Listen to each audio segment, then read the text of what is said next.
So I've been hunting for morels for approximately 15 years. Now in the 15 years that I've been hunting for morels, a lot has changed. 5 years ago, I could go out and I could pick 25 pounds of morels by myself. I see some. I could take 10 people to one spot. Today, I can pick a pound of morels unless it's private property. Today, there's a limit of people that you can take out, and to be honest, I don't even know what it is. Certain spots become really, really overhunted. And even 15 years ago, we were hearing about problems like people were cutting down trees.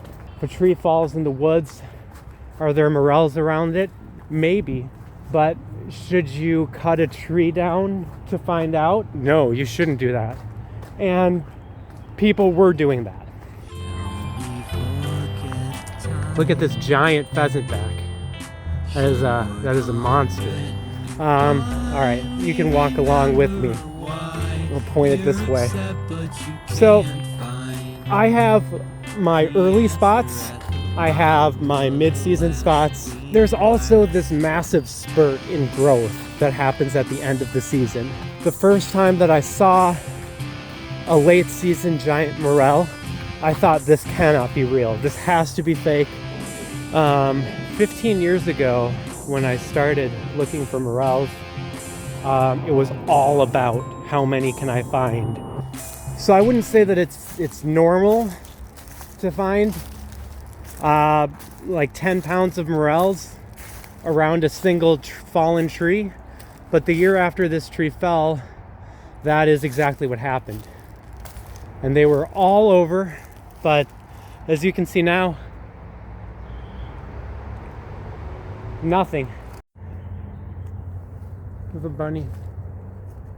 A cute baby bunny. Okay, I don't want to scare it.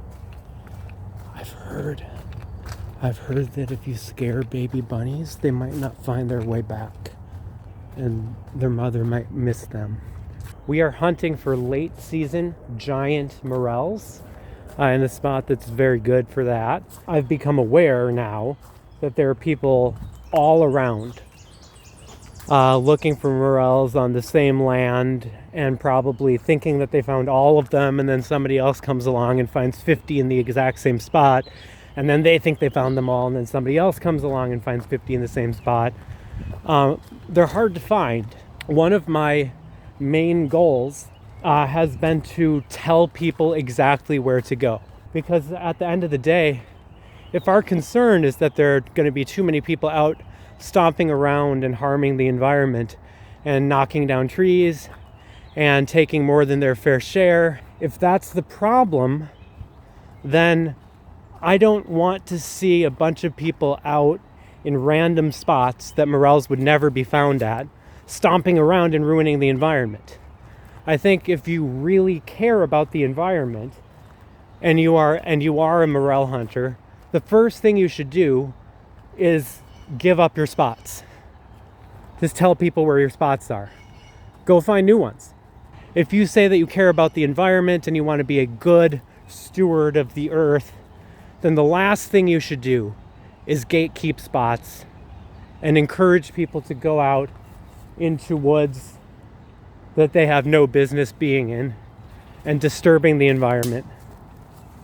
Or I just stepped on a stick now. The butterfly effect. Okay, we have deer. Hi deer. Today's deer would like to tell you about the danger of Lyme disease. If you get a deer tick on you, as I just did a couple days ago, you'll feel awful for a couple days. Even if you don't get Lyme, you'll feel awful. Deer ticks are horrible.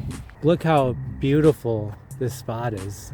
If I were filming this on this day 10 years ago, I guarantee you that I would be walking out of these woods with a basket full of morels. I'm not really interested in finding more morels for myself to eat. I have like a pound at home and a pound that are dried. I just want to do my best to do my part to take care of nature and not be more invasive than I need to be and not take more than I want. There's a lot of pheasant back here. I might check out this spot. So I'll put in some shots of where I found morels right around here in the past. She was not on a mission to get morels. Always a mistake. Always be on a mission to get morels. This little clip of woods is where I would find the morels in the past. Very hard to spot. Time consuming. Look at these pages.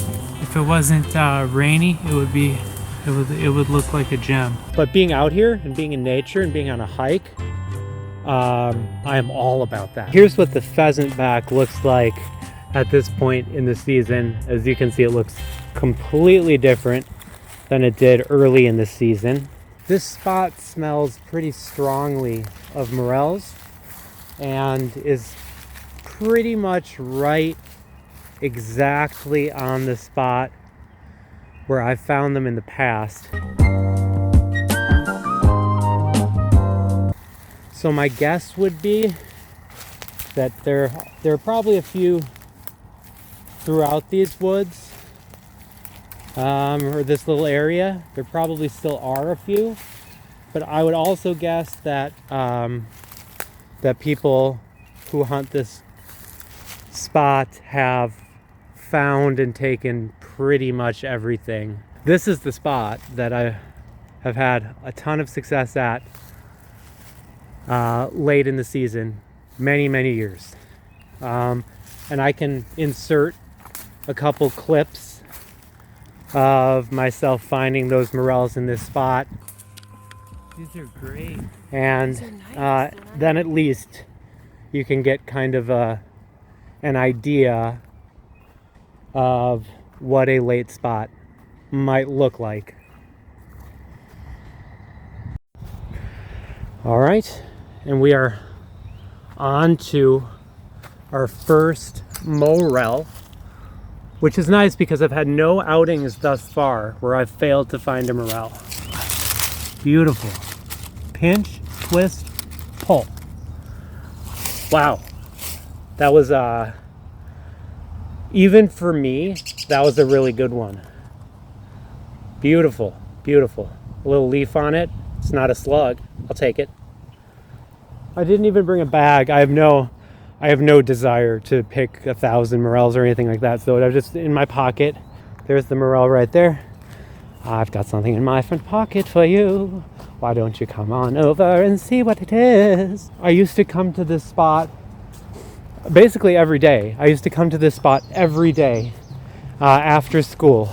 The tree that is right behind me, this tree, if we wanted to hang out after school, we would say we'll meet at the tree. And then we would meet at this tree that's right behind me. So this was right around the spot that I found the morel. So I figure I can go back to the video and then just look for them. It's just as good as being out morel hunting. There's no point leaving your house. Just watch this video over and over again and see if you can spot any morels in the places that I don't want to go. That sounds fun. Yeah. All right. If you watched my last video, the second half of it, I go into this project that I did in 2022 where I agreed to take out groups of people and help them find morels. Almost entirely it was people finding morels for the first time. The head of the Minnesota Mycological Society came out on one of the hunts with me.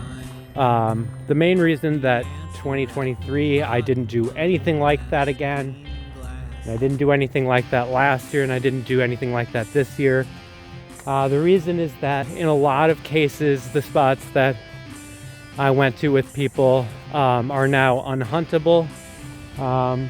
People largely refuse to follow just that one rule, which is just don't be selfish. That's too much to ask, apparently. And it makes me more inclined to just enjoy the hike. And I'm going to do that now by putting my phone away.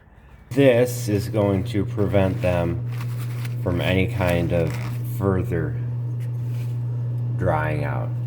When these were fresh, this was a solid pound of morels.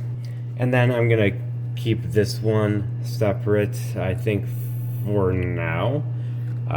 It's very large. It's a morel of large sizes. I would recommend that you probably just give away half your morels. Pinch, twist, pull. Beautiful.